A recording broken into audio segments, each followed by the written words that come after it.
are at the Investment Advisor Summit here in Dallas. I'm joined by Darby Hobbs. You're the founder of Social3. What is Social3? Tell us what that does. Well, thank you. Pleasure to be here today. Social3 is actually a consultancy. We help to tell the story around impact investing. We work with investment advisors that have portfolios to evoke the human emotion and the spirit within individuals to invest in what they've developed. And we also work with financial advisory groups to help them move into this space. It's not an easy thing to do, and so we try to break it down easily for them to open up the doors to impact investing conversations with their clients. So it sounds educational, like Investopedia, so we approach it from that angle as well. But what are the kinds of challenges that advisors have in terms of learning this and then explaining it to their clients? Right. Well, like in anything of change, it takes a while to digest and to feel comfortable.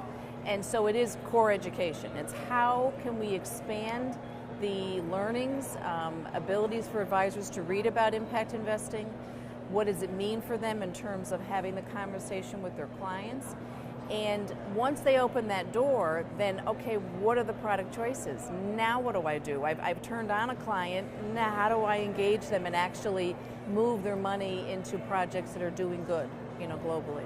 So some of that comes from educating the advisors so they can offer it to their clients. Right. And I'm sure more and more it comes the other way, from Correct. clients to advisors saying, hey, right. I don't believe in these types of things, or I believe in these types of things and I want more exposure. Right. And it's a two-way street. So many times advisors will say to us, well, I really got into this because my client asked me, right? It wasn't on my radar screen, but I'm looking to provide that support. In other ways, it's the advisor saying, you know what, my book of business is changing, I need to change with it, especially with generational issues. I may be dealing with the parents, but I'm going to have a millennial generation coming up, and so how do I support their needs that are totally looking at this? But I think it's also a momentum in the marketplace around social consciousness. I recently launched the Conscious Capitalism chapter for Boston, and I did that because it is really in alignment with what we do at Social3 and the different firms that we work with and engage. But there is a general understanding within an individual of choices that they make across all brands and across all aspects of their life, whether it's health and fitness, whether it's food or it's energy or climate, whatever. They're looking at it with a much more social enterprise or social conscious lens. And we're even seeing it in the academic institutions. Young people going for MBAs and business degrees, they're looking for this. And especially in starting up as an entrepreneur, they're looking at this. So it's bubbling up, and I firmly believe in the next 5 to 8 years, we'll see this momentum increase as we've even seen in the last 5 years on this side of it. So there's a lot of vehicles for this. You mentioned conscious capitalism. That's one way. Right. There's socially responsible investing. There's ESG. There's impact investing. How much education do you have to do in those lanes in terms of your client portfolio and the ones you're trying to attract? Right. No, good question. It really depends upon the firm. So if we're working with the investment firm, they've created the portfolio. It's then transcending where their impact is in that portfolio to an individual to say, don't you want to invest in this? So going to the heart. It's where we define it, connecting the heart to the mind to the wallet, and telling that story. In the advisory world, it depends where they're at. If this is new for them, then we're starting out with SRI and ESG, and we're starting out with the basics, and to get them to understand that it's not a fad. It certainly is a generational shift. It's certainly where the market trends are moving. And they have an opportunity to be part of changing that investment advisory model. And then others come to us that are much more sophisticated and say, you know what, we want to get into the impact space. We realize that's been more of a private equity play and higher risk, longer payouts, but our clients, i.e. high net worth, family offices, what have you, are asking and developing their own portfolios to some degree, right? So they're either going to disintermediate what's happening in the marketplace because they're going to go because they really want to engage in this. So it really depends where they are in that spectrum, but we find that to be actually wonderful because we can look to do some embryonic education. To others, we can be much more sophisticated and offer boutique coaching. Right, so Social3 are in effect coaching or consulting, but through really coaching and teaching advisors and money managers on how to get into that field or how to expand it.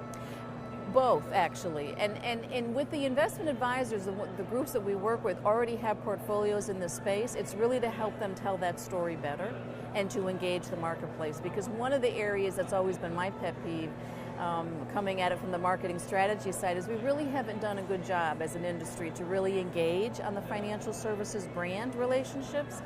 As we've done in other sectors, right, as we engage as individuals. And so we have an opportunity to really do that now, to get to that emotive side of investing. Should we combine those two? I think we can successfully. Well, so what's the biggest challenge? And is it just getting over the educational humps? So when you have clients either that are resisting or having trouble making that leap, what do you find is the typical sticking point there? I think initially the perception that they're not going to get the performance, so they can emotionally connect to say, yes, I believe in that mission, or yes, I want to help, emerging markets, or yes, I'm concerned about climate. But I'm not willing to give on the performance yet. But see, that's passé now, right? So now there's not that crutch to kind of hang on to. Now you can blend what you value and you're passionate about with your whole decisions around life, of which one element is the investing piece. And I think that's a piece that we have an opportunity in the investment advisory space to really alter.